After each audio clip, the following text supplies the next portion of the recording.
Hello, my name is Brentley Holden, and this is my presentation. And here is my audience.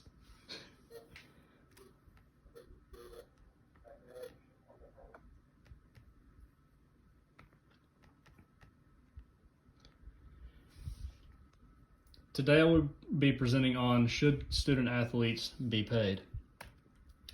Athletes believe that they are the reason that sports are prevalent at colleges, even if the team is good or not. They also believe that since they are the ones that help bring in fans and supporters and other companies that help pay the university, that they should be getting paid to do so. I'm a student athlete, so I believe that I understand the inner workings of the pay throughout the student athlete system better than most people do. There are two problems for this. One is if athletes were to get paid, how would the pay be split up between sports? And two is that athletes are actually already getting paid through scholarships, clothing, food, travel expenses, and etc., but they just don't know it.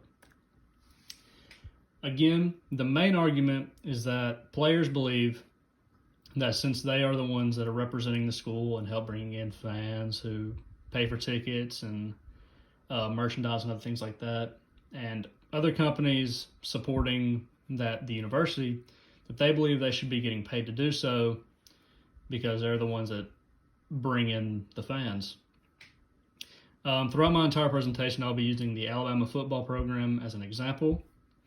And as a quote here, as usual, the football program remains the department's main source of income, producing a record of $108.2 million in revenue, an increase of 4.2% from the record of $103.9 set from 2015-2016. This just shows the major amount that the football team alone brings in for the entire athletic association. The main problem is how would pay be split between sports? One problem is that, depending on, or like, how would the pay be given out? If athletes were paid, would it be paid due to how much money their relative sport brings in, or just would it be a flat amount across all sports? If it was the first of, depending on how much they bring in, the bigger sports such as football and basketball would be able to pay their players more because they bring in more money, and other sports such as volleyball, softball, and baseball wouldn't be able to pay as much because they don't bring in as much money as football and basketball. And here's how athletes are actually paid. Athletes are given more money than they believe that they are actually given.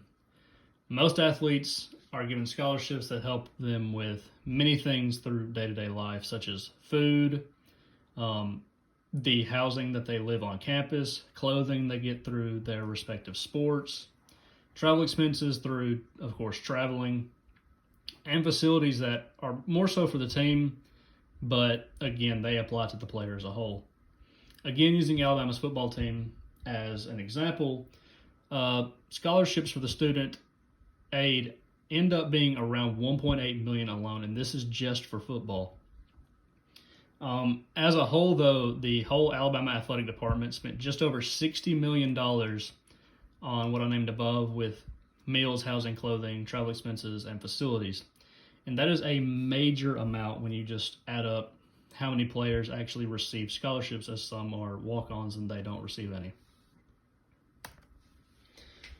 One solution could be that to just educate the student athletes as they believe, or to help them understand how much money they're actually given. They believe that being given money would just apply to them getting handed a check or cash straight into their hand, and that it would help them use, or they could use it. But in actuality, it is going straight into these funds, such as the apartments, food that they get usually through a meal plan that usually allows them to eat for free, clothing that they get from participating on the team, such as shirts, pants, and things like that. This solution would probably be the best since it is cost-free, and it just kind of hits the athletes with like a realization that they're actually very fortunate on what they're receiving and that they should not be taking it for granted. My closing statement is that in conclusion, athletes receive a whole lot more than they're aware of due to it not going straight to them, but instead going into like their education and things like that. But at the end of the day, athletes are at college to receive an education, and this is not just a gateway for them to go into the major leagues or the NFL or the NBA or things like that. I have a quote that says, "College is meant for students to learn. It is not a job. It is meant for student athletes. It is not meant for student athletes to get paid. That is what the professional level is for, and that's only for the best of the best." And of course, here's my works cited, and thank you for watching.